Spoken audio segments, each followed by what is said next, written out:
Hey there, this is Nate English here for the stage four of the Vuelta, doing some casual recap coverage here with Gregory Kennedy. What did you think about today's stage, Gregory?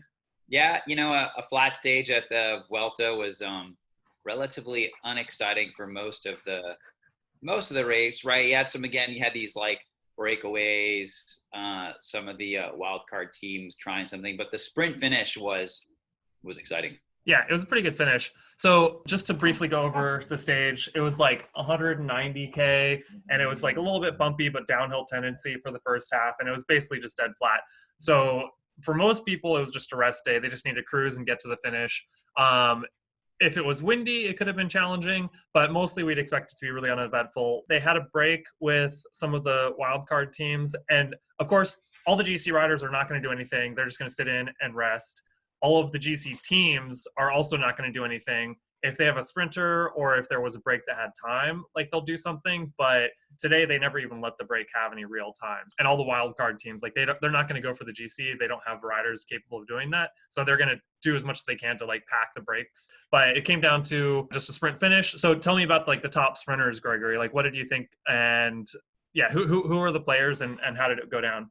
Yeah, it was very exciting at the end. I mean, The last 5 minutes of the race. yeah, exactly, right. But very exciting. There was a bunch of turns where there was a couple where it looked real close, like they almost went into the barriers. Yeah, they Um, as they were doing it, like the commentators were like, "Oh, they like just bait it." It was a tight, slow turn at the end. Yeah, and we've seen some horrific crashes this year. It was a downhill sprint really fast, which I personally think they should probably refrain from doing in all of these races. Like the speeds are just too high on these downhills, and those guys are taking just huge risks. Like I look at those sprint finishes, and I am just glad like I'm not in the mix in that stuff. Luckily, Yeah. they had like a sweeping right-hander and then a tight left-hander in the last K. So luckily, it kind of like spread out a little bit and it wasn't too wide. But it came down to Jasper Phillipson from UAE. So he was like making a kind of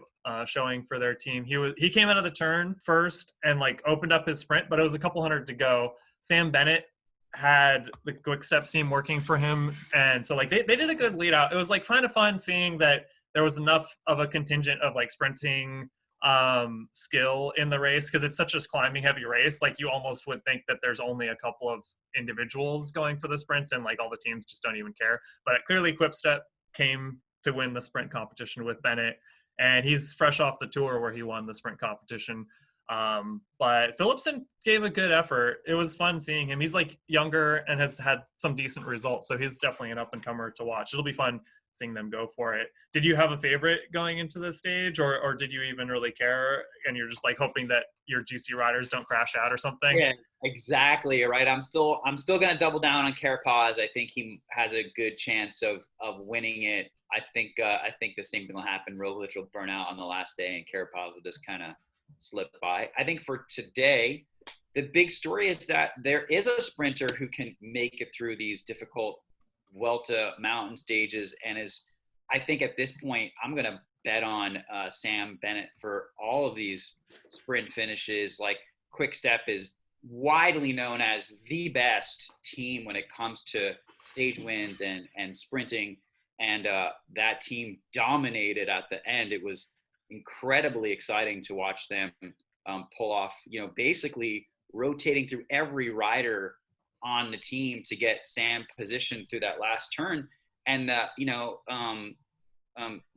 Jasper made a good effort, but he made a giant mistake. Like Sam's right behind him. He goes too early, and Sam took advantage of that and easily won the stage. So if Yeah, that's how it's going to play out today, I don't see how anyone beats the guy who just stole the green jersey away from Peter Sagan at the yeah, Tour de France.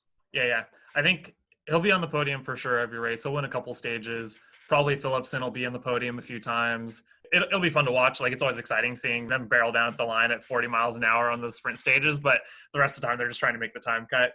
And like this was a nice rest. I'm sure everyone was like really enjoying the fact that today was more chill and they could just ride the duration of the race. This weekend is going to be fun. So stage 5, it's like flat for 100K. Well, it's like rolly, but it's like not a big deal. And then Cat 2, Cat 3, Cat 2 climb, and then a descent finishing in a town. So that'll be pretty fun tomorrow. And then the big day, probably in some regards like the most exciting of the race, midway through. They're going to finish on the Tour de Malay after they go over the Col du Bisque. So it's a Cat 1 and then 2 HCs with no flat riding on Sunday. That is going to be brutal. It's going to be exciting. Do you have any thoughts for this weekend? Yeah, no, I'm excited. Like, they'll put some of the great stages on the weekend so everyone can watch. And I just got to say, hands down, for the Quick Step Wolfpack, right? Amazing job today. And they proved that they remain the best at the sprint finish. But yeah, I don't know. We'll come back this weekend. Do you have any closing remarks for today? No, just pretty unexciting. Yeah, I'm excited for the weekend. And let's see what happens in the GC on Sunday. I think that's going to be a really pivotal stage. There'll be some separation, and like, is it the day that the race is determined? It may very well be. Yeah, there's definitely some action after, but it'll really sort itself out a lot. There's going to be big time gaps on Sunday. It'll be fun. What's your pick on Sunday? That's a tough one. I mean, like with Roglic and Jumbo, I mean, Sepp Kuss is up there in the top 10. Like they look really strong. They're like the only one who seem to be operating as a team, in spite of the fact that Dumoulin isn't doing anywhere near as well as he had hoped. Carapaz remains a strong contender in third place, and still I love Esteban Chavez. He's a really interesting rider who has a lot of promise, hasn't always been able to deliver, but somehow he seems to have that spark inside of him that says that he can pull off some big wins. So I wouldn't count him out. I might pick him as an outside to win. I feel like Carapaz or Chavez. Chavez rode really strong yesterday. He got gapped off, but he was like right there after his bike change. And it looked like in the footage, like he changed bikes, but the seat was way too high because he's such a short rider. I think they stopped and adjusted his seat downward just so he could ride the last like 5K because he changed his bike like at the beginning of the climb. Yeah. The other team still, I mean, Movistar is doing really well. They still got 3 strong riders. They got Enric Mas. I mean, they might be able to pull it off this Sunday. That would be really exciting as well. And of course, like Dan Martin as having a great Vuelta.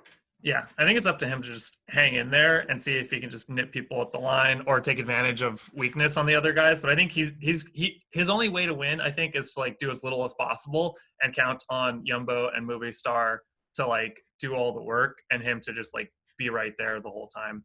But it'll be fun to watch. So we'll come back tomorrow and Sunday and see how it goes. That's it for this one. I'm excited. Well, thanks.